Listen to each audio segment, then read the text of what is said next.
नमस्कार विद्यार्थी मित्रांनो, मी सहाय्यक प्राध्यापक मिलिंद पाडेवार आपल्या यूट्यूब चॅनलमध्ये तुम्हा सर्वांचे पुन्हा एकदा स्वागत करतो. विद्यार्थी मित्रांनो, आज पुन्हा एक नवीन व्हिडिओ तुम्हा सर्वांसाठी मी घेऊन आलेलो आहे. जो व्हिडिओ आहे पीएचडी करू इच्छिणाऱ्या विद्यार्थ्यांसाठी किंवा पीएचडी करत असणाऱ्या विद्यार्थ्यांसाठी. मित्रांनो, याआधी बरेच व्हिडिओ पीएचडीच्या संदर्भात मी माझ्या यूट्यूब चॅनलवर टाकलेले आहेत.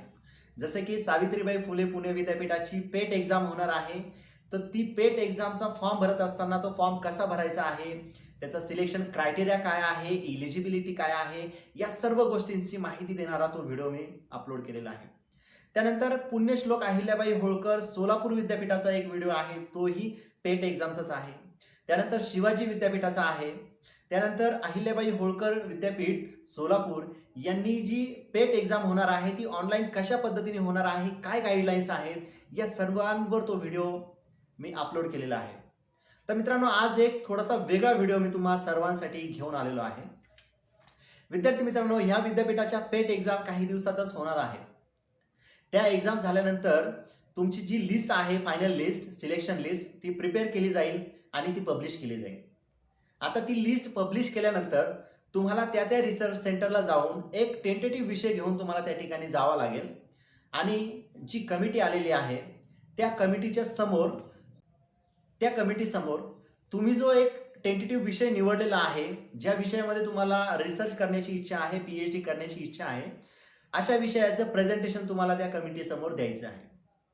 विद्यार्थी मित्रांनो, तो जो विषय आहे तुम्ही टेंटेटिव्ह घेतलेला, तो विषय जर कमिटीला आवडला तर कमिटी तुम्हाला येस म्हणेल आणि त्याच विषयामध्ये पीएचडी कंटिन्यू करा किंवा सुरू ठेवा असं तुम्हाला सजेस्ट करेल. त्यांना जर तो विषय नाही आवडला तर ते तुम्हाला एखादा विषय सजेस्ट करतील आणि त्या विषयावर तुम्हाला काम करायला ते सांगतील.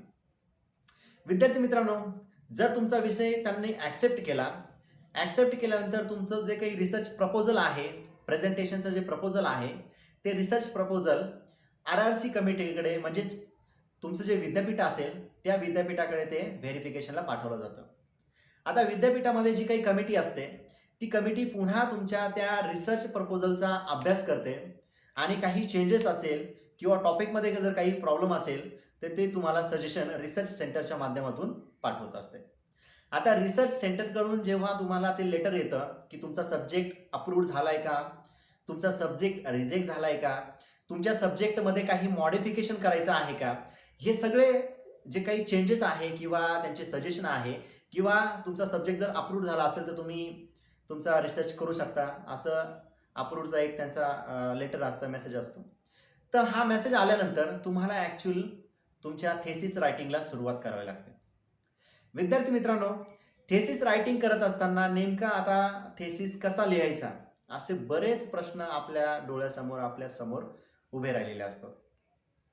विद्यार्थी मित्रांनो, आपण आपले मित्र, आपण आपले कलिग, आपण ज्या ठिकाणी काम करतोय असे सहकारी, आपले शिक्षक, आपले प्राध्यापक, आपले मार्गदर्शक यांच्याकडून थेसिस कसा लिहायचा, त्याची सुरुवात नेमकी कशी करायची आहे, तर याच्याबद्दल आपण मार्गदर्शन घेत असतो.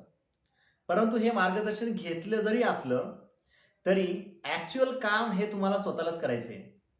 ओके, त्याच्यामुळं तो थेसिस कसा लिहायचा, तुम्ही सजेशन घ्या, तुम्ही मार्गदर्शन घ्या, तुम्ही गाईडलाईन्स घ्या, पण ॲक्च्युअल हे वर्क तुम्हाला करायचं आहे. त्यामुळे तुम्ही व्यवस्थित त्याचं प्लॅनिंग करून थेसिस रायटिंग केलं पाहिजे.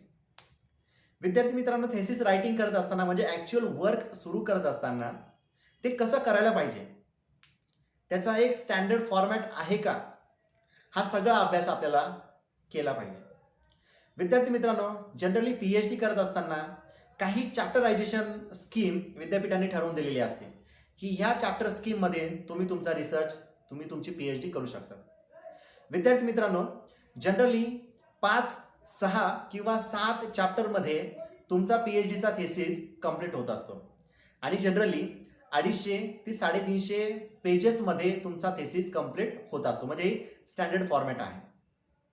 आता काही सायन्सचे जर थेसिस बघितले आपण तर ते कमीत कमी 100-150 अशा पेजेसमध्ये सुद्धा त्यांचा रिसर्च झालेला असतो. परंतु जे दुसऱ्या फॅकल्टी आहे, आर्ट्स, कॉमर्स किंवा अजून इतर ज्या फॅकल्टीज आहेत, तर ह्या फॅकल्टी जनरली ॲनालिटिकल, त्यानंतर विश्लेषणात्मक जे आहे डिस्क्रिप्टिव्ह रिसर्च, तर हे डिस्क्रिप्टिव्ह टाईपचे रिसर्च असतात.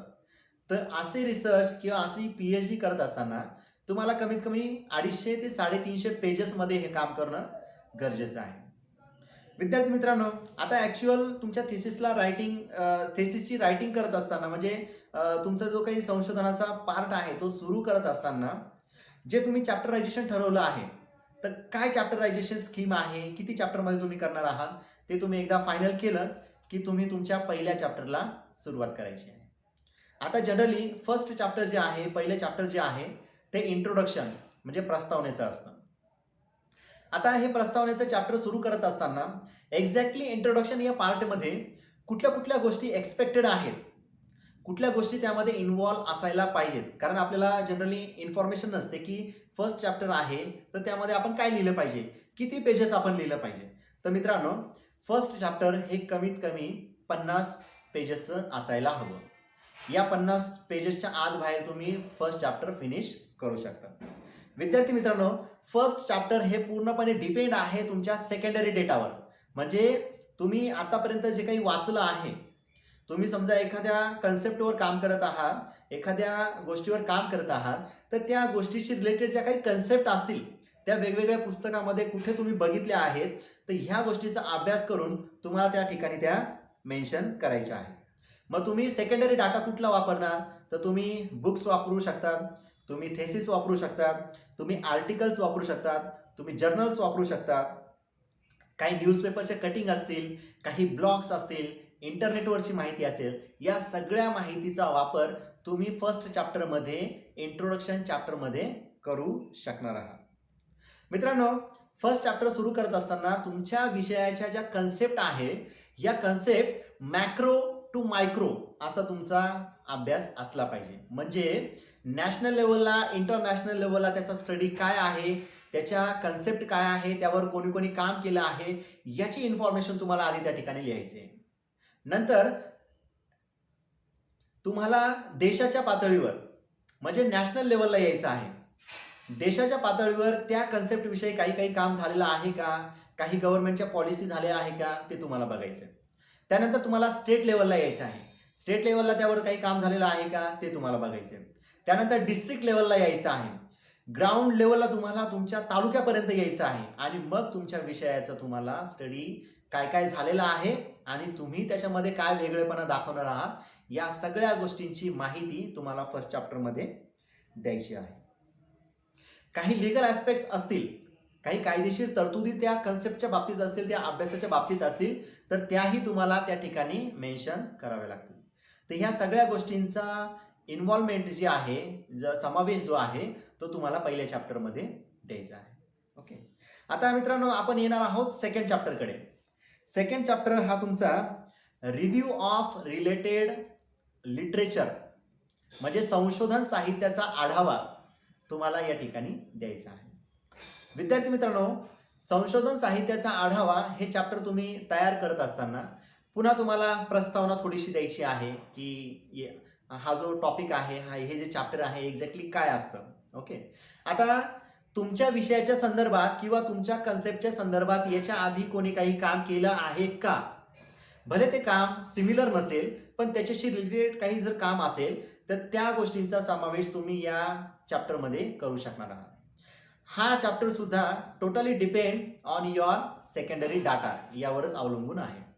तर विद्यार्थी मित्रांनो, हा सेकंडरी डाटा तुम्हाला पुन्हा थेसिस, बुक्स, लिटरेचर, त्यानंतर न्यूजपेपर कटिंग, आर्टिकल्स यामधून मिळणार आहे.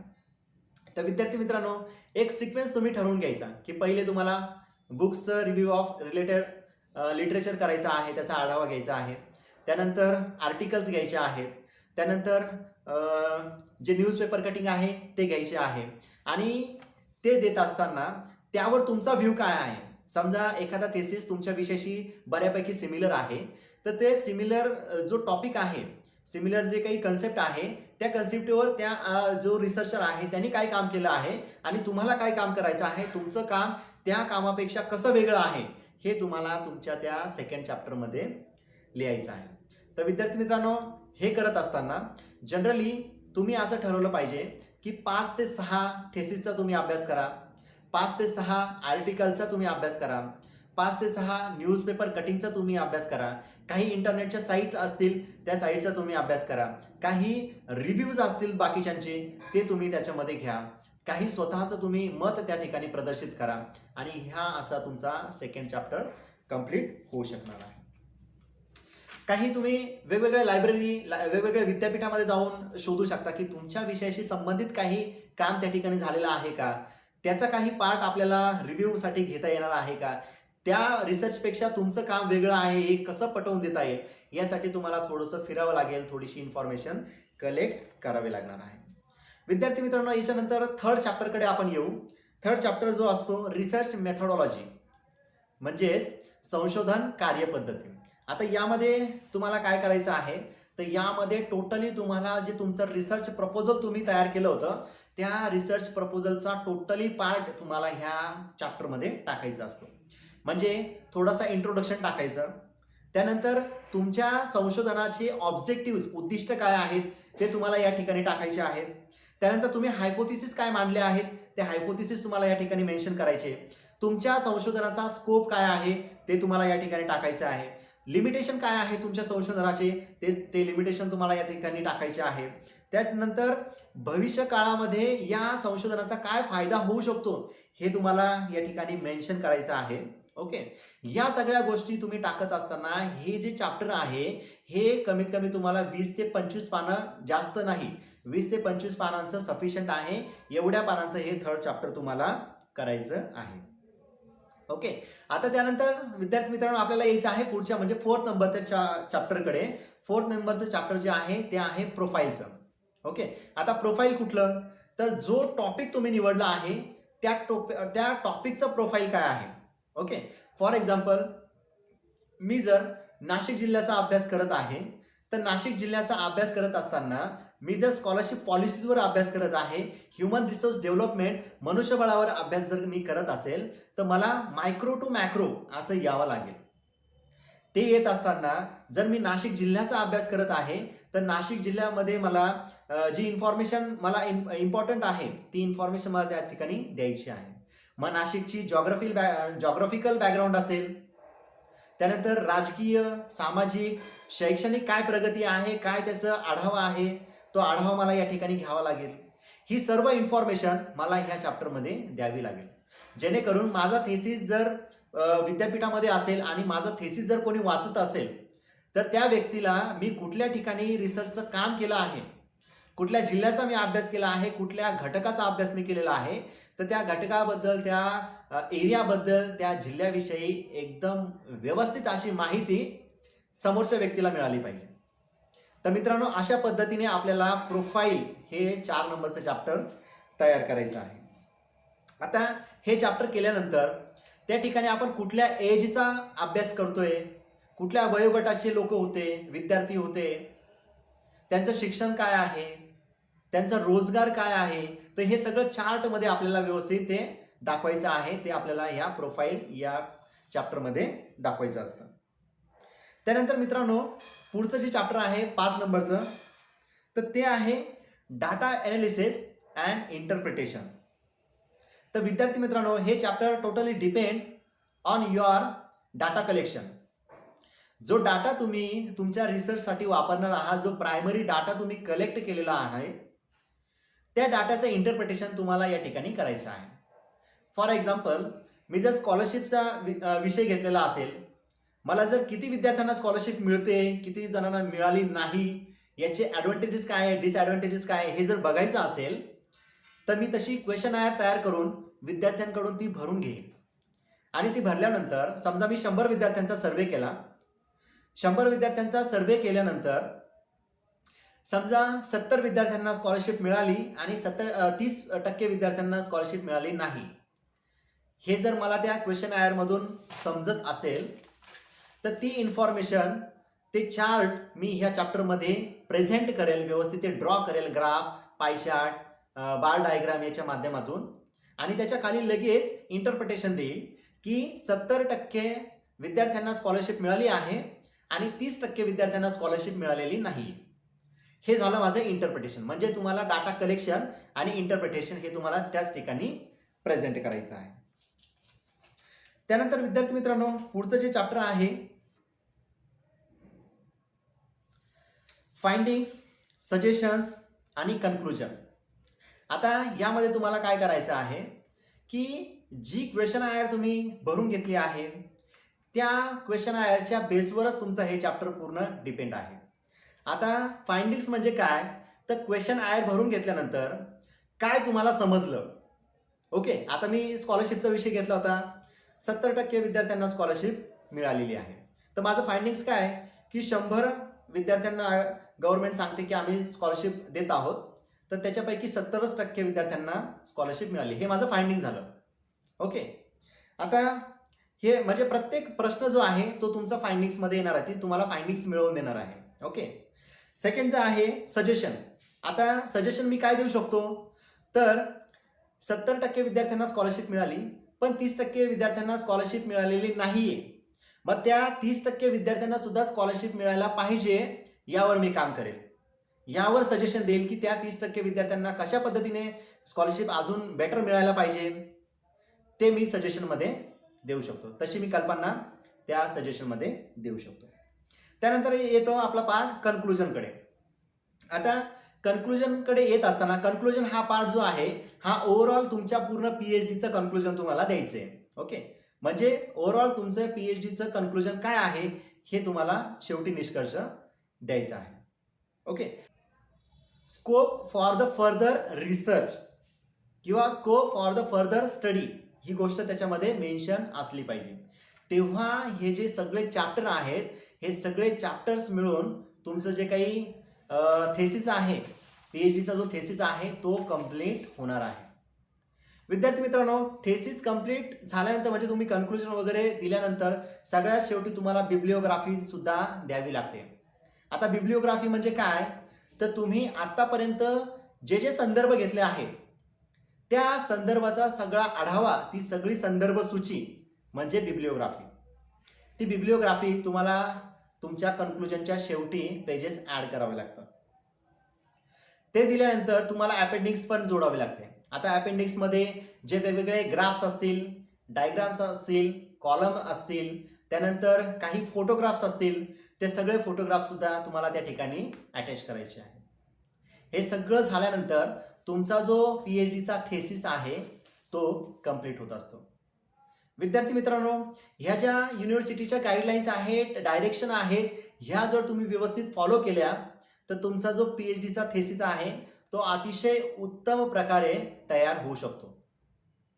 तुम्ही जास्त लोकांसोबत ह्या गोष्टी शेअर नाही केल्या, फक्त तुमचे गाईड, तुम्ही आणि तुमचे काही ओळखीतले विश्वासातले लोक असतील त्यांच्यासोबत बसून त्यांच्यासोबत डिस्कस करून जरी तुम्ही तुमचं पीएचडीचं काम केलं तरी ते अतिशय चांगल्या प्रकारे होऊ शकतं. विद्यार्थी मित्रांनो, हे जे विद्यार्थी मित्रांनो, व्हिडिओ आवडल्यास नक्की लाईक, शेअर आणि चॅनल सबस्क्राईब करायला विसरू नका. धन्यवाद.